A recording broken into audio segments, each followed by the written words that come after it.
Right, let's talk about Otto Hightower. Wait, that's not right. Okay, today we're talking Otto... Damn it! There we go. Today's video is going to address Otto Hightower in the show House of the Dragon. I think he truly wants the Targaryens dead and gone.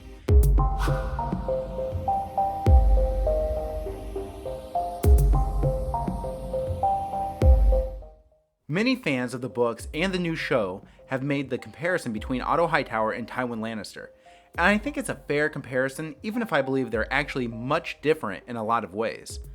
One thing they definitely have in common is power, and as hands to their kings, you could definitely argue that Otto Hightower, like Tywin, is the true power behind the crown and ultimately the realm. What I would argue is Otto Hightower is probably a lot more similar to Littlefinger in the way he schemes and executes his strategy.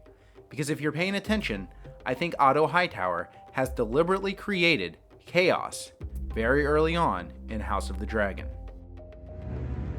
Chaos is a ladder. Chaos is a ladder.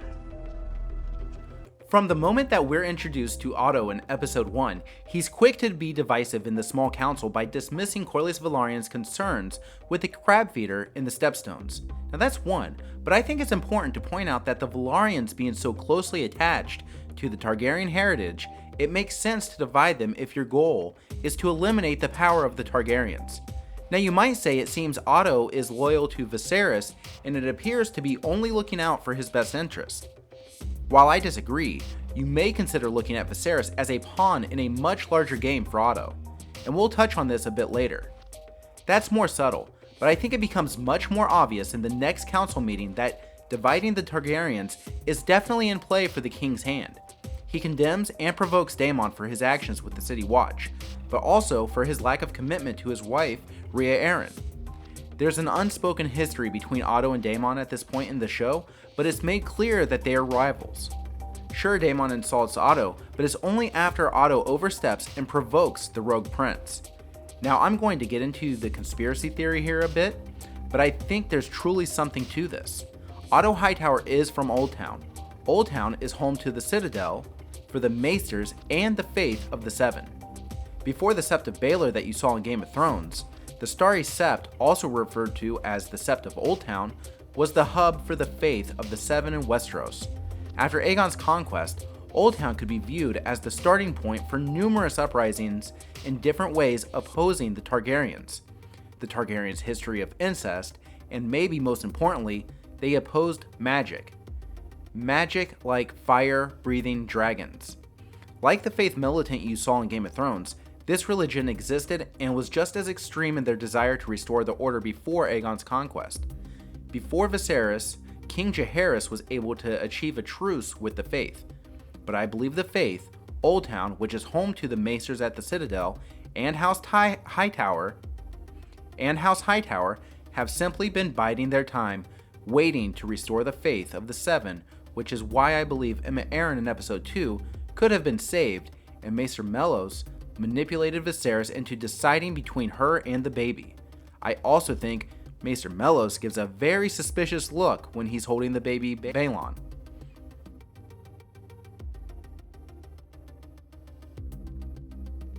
And the man I think that is pulling the strings of it all? That's right, Otto Hightower. After the death of Aemma Arryn and Viserys' son, Otto is quick to get in the way of Daemon being declared heir. He suggests Rhaenyra be declared heir. And his solution is easily the most divisive and ultimately pits Daemon against Viserys. But pay close attention, there's nothing significant that Otto wants to have happen that doesn't happen in these first two episodes. Episode 1, Otto shares the rumor of Daemon declaring Viserys' son heir for a day, infuriating the king and sending Daemon away from King's Landing. The old saying goes, divide and conquer. Naming Rhaenyra heir divides things further among the Targaryens, as now Daemon is pitted against not just Viserys, but Rhaenyra as well. Then, secretly, Otto has all but ordered his daughter Alicent Hightower to get close to the king, and in a not so subtle way, encourages her to seduce Viserys and win his affection. Now that's going to roll us right into episode 2. Now you could say that Otto had no way of knowing that Daemon would declare himself Prince of Dragonstone or steal a dragon egg, but I think it's a reasonable assumption that Otto knows Daemon well enough to predict that the rogue prince would act out, and when he does, Otto can use this as an opportunity to further the divide between the king and his brother. And let's not forget the council meeting in the beginning of episode 2.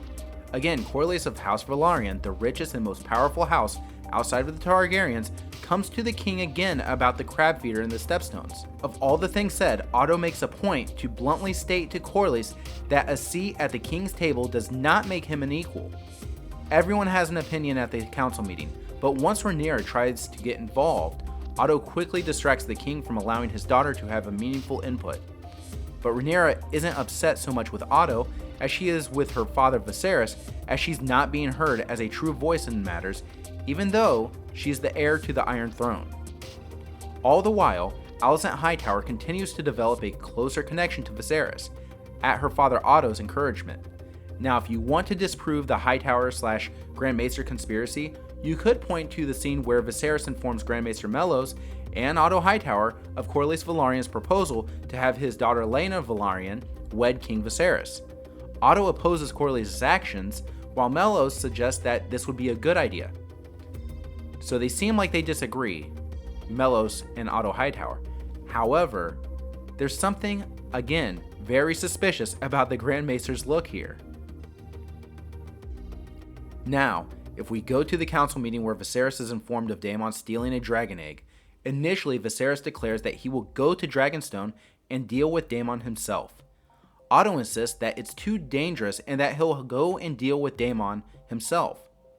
Here's what I think is really going on. I think that Otto believes that there's a chance that Daemon and Viserys would come to terms and make peace on Dragonstone. I truly believe he goes instead to prevent that from happening. Rhaenyra showing up throws off Otto's plans a bit, I'm sure, but Otto is able to see that the bond between Rhaenyra and Daemon may not easily be broken, which at this point may actually serve the Hightower's cause, and we'll see why when Alicent is chosen to be Viserys' new wife and queen. This goes without saying, but Alicent marrying the king can only be good for Otto Hightower's cause. It ultimately pits Rhaenyra against Viserys and against his new wife, as her best friend, in her mind, has betrayed her by marrying her father.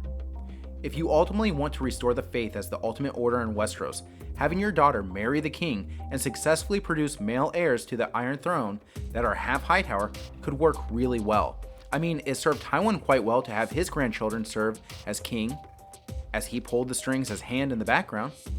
While Tywin wanted the success of the Lannisters, Otto, I believe, is serving the cause of the faith of the Seven along with the Grand Maester conspiracy.